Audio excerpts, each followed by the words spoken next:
Hello दोस्तों, stock movers में आपका स्वागत है। आप हमारे चैनल पर नए हैं तो हमारे चैनल को सब्सक्राइब एंड बेल आइकन को हिट जरूर कर लें।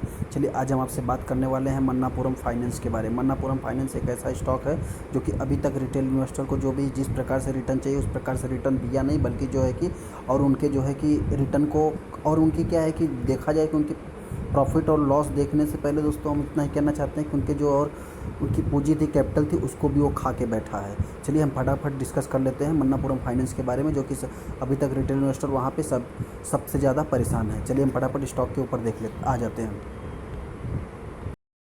हम आ गए हैं इनके। सबसे पहले हम कुछ इंपॉर्टेंट पॉइंट को देखेंगे। देखिए इनका मार्केट कैप है जो कि लगभग 10,000 करोड़ का मार्केट कैप है। 117 का करंट प्राइस चल रहा है, 200 का हाई है, 109 का लो है। पी जो है कि 6.5 का है और बुक वैल्यू जो है कि 94 का है और डिविडेंड यील्ड जो है कि 1.94 का है। आरओसी का 15 का है और 26 का जो है कि 26% का आरओई है। फेस वैल्यू 2 का है। चलिए हम फटाफट इनके एक बार क्वार्टरली रिजल्ट्स को देख लेते हैं। देखिए हम इनके क्वार्टरली रिजल्ट को जो है फास्ट वे में देखेंगे। हम फटाफट नेट प्रॉफिट देखेंगे मार्च 2019 से। चलिए हम फटाफट नेट प्रॉफिट के ऊपर आ जाते हैं।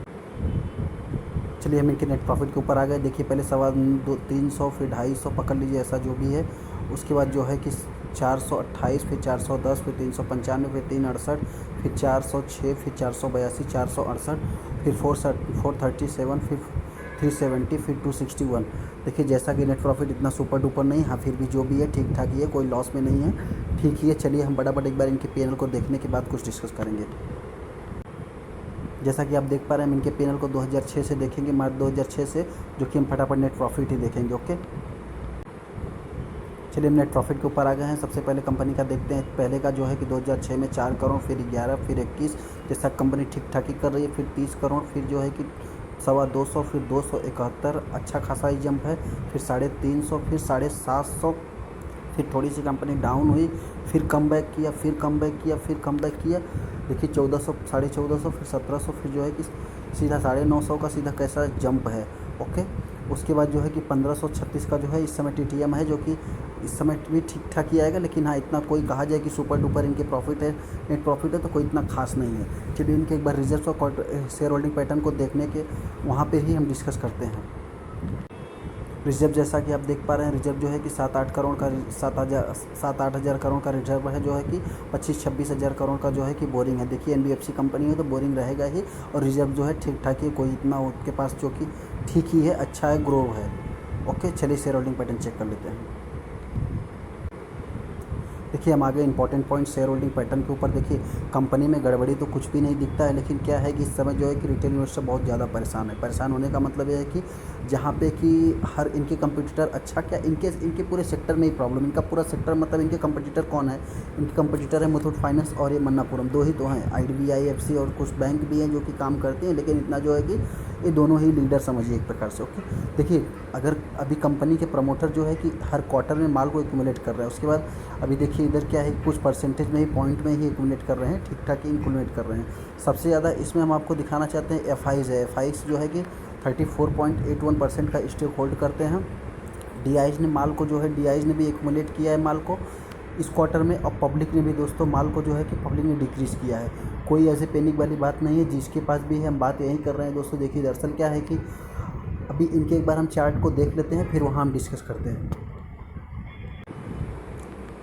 चलिए जैसा कि हम कंपनी के ऊपर आ गए हैं, देखिए मन्नापुरम फाइनेंस लिमिटेड के बारे में हम बात कर रहे हैं, और बात करने के बाद देखिए हम चलिए आ जाते हैं इनके एक बार एनालिसिस कर लेते हैं। देखिए 116 रुपये 70 पैसे का करंट प्राइस चल रहा है, जो कि 2% की 2.5% के आसपास तेज़ी है।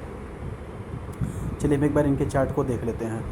देखिए 5 दिन का सबसे पहले रिटर्न देखेंगे। 5 दिन में 5%, 4.5% के आसपास माइनस में नेगेटिव रिटर्न है। ओके चलिए एक बार हम इनके 1 महीने का चार्ट को देख लेते हैं। 1 महीने में 7 से 7.5% का डाउन है। ओके जिस वे में जा रहे हैं वहाँ तक ये डाउन ही डाउन नज़र आ रहा है। 6 महीने को एक बार देखते हैं। 6 महीने में 28 से 29% डाउन है। आप देख रहे हैं ना, 6 महीने में 28 से 29% कंपनी जो है कि डाउन है। 1 साल का देख लेते हैं। 1 साल में जो है कि 1 साल में भी 28 से 29% वही परसेंट डाउन है। ओके चलिए देखिए, अभी मैं आपको इंपॉर्टेंट पॉइंट दिखाना चाहते हैं। जिन्होंने यहाँ पे बाइंग किया होगा, यहाँ पे आज वो परेशान है। परेशान होने का मतलब क्या है, कंपनी यहाँ पे आई थी, यहाँ पे जिन्होंने बाइंग किया तो फिर यहाँ पे आई, फिर यहाँ से कमबैक किया, चलो खुश हुए कुछ, फिर अब यहाँ से कितना डाउन होते जा रही है, एकदम समझिए कि 100 रुपये का लेवल को जो भी इन्होंने टच कर लिया। ओके, चलिए अभी हम एक बार इनका जो है कि 5 साल का रिटर्न देख लेते हैं। देखिए 5 साल में कंपनी जो है कि अभी हाल में ही 2017 में ही लिस्ट हुई है, जहाँ की 5 साल में अपने को देखिए कोई भी रिटर्न नहीं दिख रहा है। 26% के आसपास जहाँ से कंपनी शुरू हुई है वहीं पे कंपनी एंड अपने को होते हुए दिख रही है। ओके, चलिए हम जो है कि एक बार मैक्सिमम देख लेते हैं।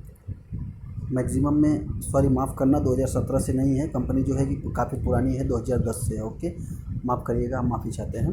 2010 से कंपनी है। हम आपको एक इंपॉर्टेंट पॉइंट दिखाना चाहते हैं। देखिए कंपनी में वॉलेटाइल बहुत ज़्यादा है। रिस्क का मतलब दोस्तों हम आपको यही बताना चाहते हैं कि रिस्क इतना ज़्यादा है। कभी कुछ लोग कहेंगे कि क्या बता रहे हो आप, ये तो अपने को पता है।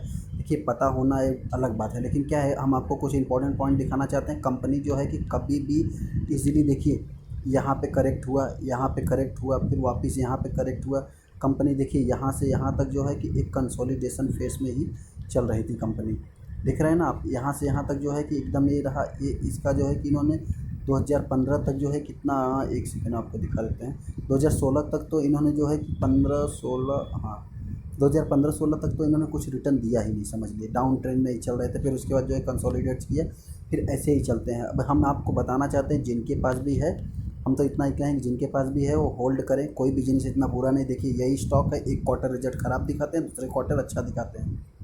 सारे स्टॉक में ऐसे ही होता है। ओके, अगर किसी के पास भी है तो होल्ड करें। ओरिजिन आप करना चाहते हैं तो हम आपको इतना ही बताएंगे, 190 के आसपास इसमें जो है कि 90 आ जाता है तो अच्छा है, और 100 रुपये भी आता है तो भी एक इंस्टॉलमेंट लगा सकते हैं। हम तो कहेंगे कि 90 का आने का इंतज़ार करें, और नहीं होता है तो आप ओरिजिन कर सकते हैं। जिन्होंने 200 के लेवल पे ख़रीदा है उनके लिए। ओके, जो है कि अभी तक आप होल्ड। और एक चीज़ और है, लॉस में तो आप मत निकालना, क्योंकि जो भी है मैनेजमेंट इतने, कोई इनके मैनेजमेंट इतने खास नहीं है। जो भी वो जो है कि इतना अच्छा कुछ मतलब बोलने का जो भी है वो कहते क्या है करते क्या है, कुछ ऐसा नहीं। ओके, चलिए जो भी अच्छा है। चलिए अभी तक वीडियो को आपने हमारे देखा है तो हम कहेंगे इतना ही। चैनल को अभी तक पर सब्सक्राइब कर लीजिए और वीडियो को लाइक कर देना। Thank you.